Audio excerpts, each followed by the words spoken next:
Hello student, कैसे आप लोग। स्वागत है आपका हमारे यूट्यूब चैनल पर। तो आज मैं आपके लिए लेके आया हूँ BA first semester Hindi literature का क्वेश्चन पेपर, जो कि अभी 2023 और 2024 के सेशन में हुआ था। जिन स्टूडेंट का पेपर अभी हिंदी काव्य का नहीं हुआ है या जिनका पेपर लगा हुआ है, तो ये पेपर उनके लिए बहुत ही हेल्पफुल साबित होने वाला है, क्योंकि ज़्यादातर जो यूनिवर्सिटी के जो पेपर पैटर्न होता है वो अलग होता है, लेकिन जो क्वेश्चन होते हैं वो ज़्यादातर यूनिवर्सिटियों को सेम देखने को मिलते हैं।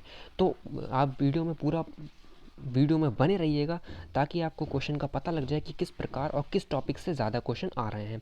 तो वीडियो को स्टार्ट करते हैं बिना किसी देरी के। देखिए कि इस बार को 2023 में क्वेश्चन पेपर आया था हिंदी लिटरेचर का। हिंदी लिटरेचर को हम हिंदी में हिंदी काव्य भी कहते हैं, ठीक है। अब देखिए पहला क्वेश्चन, देखो पहला जो खंड था वो था खंड खा, खंड आ, जिसमें हमारे लघु अति लघु उत्तरीय प्रश्न आने थे।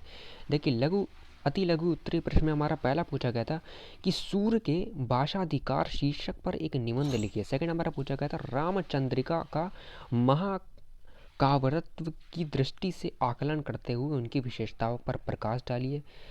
थर्ड जो हमारा प्रश्न था वो था हमारा अमीर खुसरो की काव्य कला का सोदाहरण प्रकाश डालिए। फोर्थ हमारा था कि रीति काल की सम्मान प्रवृत्तियों पर प्रकाश डालिए। फिफ्थ हमारा था बिहारी के श्रृंगार वर्णन पर उदाहरण सहित प्रकास डालिए। सिक्स्थ हमारा था राम भक्ति धारा के प्रमुख कवि व उनकी कृतियों के बारे में बताइए। देखिए आपको इसमें पता लग रहा हो कि किस टॉपिक से किस प्रकार और कैसे क्वेश्चन पूछे जा रहे हैं।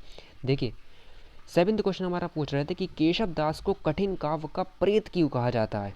एट्थ क्वेश्चन हमारा पूछ रहे थे जयशंकर प्रसाद के काव्य की प्रमुख दो विशेषताएं लिखिए। आपको जयशंकर प्रसाद की काव्य की दो विशेषताएं लिखेगी, ये इंपॉर्टेंट क्वेश्चन है, आप जरूर करके जाइएगा, ठीक है। नाइन्थ क्वेश्चन हमारा पूछ रहे थे कि भारत तेंदु हरिश्चंद्र के अनुदित नाटकों के नाम लिखिए। और टेंथ हमारा लास्ट जो हमारा अति लघु उत्तरीय प्रश्न था वो कितने क्वेश्चन था कि कितने तार सप्तक अब तक प्रकाशित हुए हैं। तो ये आपको क्वेश्चन हमारे जो अति लघु उत्तरीय प्रश्न थे वो हमारे 10 आए थे।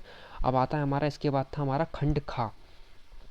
खंड खा में हमारे थे लघु उत्तरीय प्रश्न। देखो लघु उत्तरीय प्रश्न का जो हमारा पहला पूछा गया था वो था कि सूर्य के साहित्य श्रृंगार का कल्पतरु है, इस कथन की सम्यक समीक्षा कीजिए। ये हमारा पहला जो शॉर्ट था वो था। लेकिन सेकंड हमारा शॉर्ट कह रहा है या शॉर्ट कह लीजिए आप। देखिए सेकंड जो हमारा पूछा गया था गोस्वामी तुलसीदास के समन्वय की अद्भुत क्षमता थी, इस कथन की समीक्षा कीजिए। थर्ड हमारा जो अति लघु था वो हमारा था कि खंडी बोली हिंदी के विकास में अमीर खुसरो के योगदान की रेखांकित कीजिए, ठीक है। और जो हमारा लास्ट अति लघु पूछा गया था वो था हमारा कि हिंदी साहित्य के काल विभाजन के आधार स्रोत बताइए। तो ये हमारे चार इस अति लघु हमारे आए थे। अब बढ़ते हैं हमारे जो खंड दूसरे की ओर। देखिए खंड हमारा था सा, तीसरा हमारा जो खंड था वो हमारा था और इसमें लघु उत्तरीय प्रश्न पूछे गए थे, ठीक है। पहला जो हमारा दीर्घ उत्तरीय था वो था कबीर का चिंतन लोकोत्तर था, फिर भी उनमें समाज का संस्कृतिक करने की अद्भुत क्षमता थी, इस कथन पर संदोकरण विवेचना कीजिए। सेकंड हमारा लॉन्ग था जो था कि रीति वृद्ध रीति सिद्ध और रीति मुक्ति में से आप क्या समझते हैं। रीति वृद्ध रीति सुक्ति और रीति मुक्त कवियों के संक्षिप्त परिचय लिखिए। और जो हमारा लास्ट दीर्घ उत्तरीय था उसमें आप पूछा था कि निम्नलिखित पदांशों में से किसी दो सा संदर्भ व्याख्या कीजिए। आपको इसमें व्याख्या कर देनी थी और आपका पूरा जो दीर्घ थे वो यहाँ से खत्म हो जाते। तो यही था हमारा हिंदी लिटरेचर और हिंदी काव्य का क्वेश्चन पेपर। उम्मीद करता हूँ कि आपको वीडियो पसंद आई होगी। वीडियो पसंद आई तो हमारे वीडियो को लाइक करिए, शेयर करिए और बेल आइकन को क्लिक कर दीजिए, ताकि आपको आने वाली वीडियो की नोटिफिकेशन आसानी से मिलती रहे। तो मिलते हैं आपको नेक्स्ट वीडियो में। Good bye.